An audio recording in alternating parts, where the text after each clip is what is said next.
আসসালামু আলাইকুম। মাছ মারা কারো নেশা, কারো বা পেশা। তবে আমি আজ আপনাদের দেখাবো মাছ মারা খোর, মানে সেই ধরনের মাছ মারা খোর। যাই হোক, মাছ মারতে মারতে যার নেশা তাই হচ্ছে আর কি খোর, আপনারা সবাই জানেন। তো মোটামুটি মাছ মারার প্রস্তুতি চলছে। হ্যাঁ, ইনি হচ্ছে আর কি মাছ মারা নিশারু। দেখ, নৌকাটাকে আমরা একটুকু নড়াই নাই, যে পাশে আছে সে পাশে রেখে এক মাথা থেকে আরেক মাথায় যাওয়ার চেষ্টা করতেছি। কথায় আছে না যে তোর নৌকা বলাবো না, ওপারে যাব। সেটাই হচ্ছে, আমরা নৌকাটাকে যে জায়গায় বাঁধা ছিল সেখান থেকেই এপার থেকে ওপারে চলে আসলাম। যাই হোক, মাছ মারার প্রস্তুতি চলছে। হ্যাঁ, মোটামুটি জাল দেওয়া হচ্ছে। ইনি হচ্ছে মাছ নিশারু। যাই হোক, এরপরে আমরা দেখবো হলো খোর। হ্যাঁ, সেই লেভেলের খোর। যাই হোক, কথা বলতে বলতে সেই খোরের কাছে আসলাম।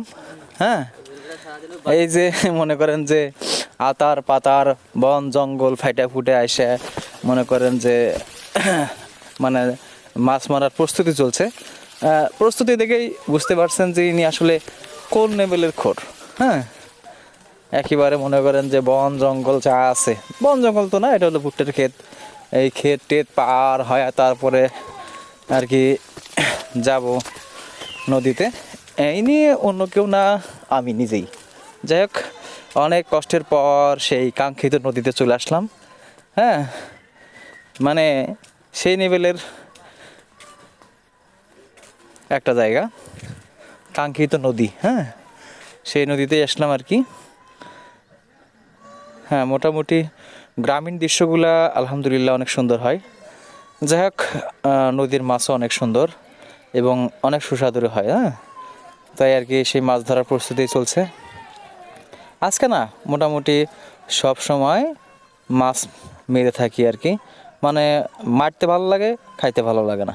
হ্যাঁ, এটি হচ্ছে খোর। হ্যাঁ, আর আপনাদের কেমন লাগে তা কিন্তু অবশ্যই কমেন্ট করে জানাবেন আমার ভিডিওগুলো। যাই হোক, একটা জাল দেওয়া শেষ, চলছে আরও একটা জাল দেওয়ার প্রস্তুতি। এটা হচ্ছে কি ছোট মাছ, যেমন চেলা মোয়া মাছ মারা জাল। হ্যাঁ, যাই হোক, নেশা পেশা থেকেই ভালো কিছু পাওয়া যায়। যাই হোক, এটা তো আর খারাপ কিছু না। মোটামুটি চলছে প্রস্তুতি দিয়ে রাখলাম আর কি। দেখা যাক পরের দিন সকালবেলার যে অবস্থাটা আর কি। সকালবেলা জাল তুলবো আর কি। দেখে তো আমি অবাক। মোটামুটি আলহামদুলিল্লাহ অনেকগুলো মাছ ধরা পড়ছে। এইখানে দেখতে পারতেছেন যে মানে স্বামী স্ত্রী জোড়া, যাই হোক একদম সতীনও আছে।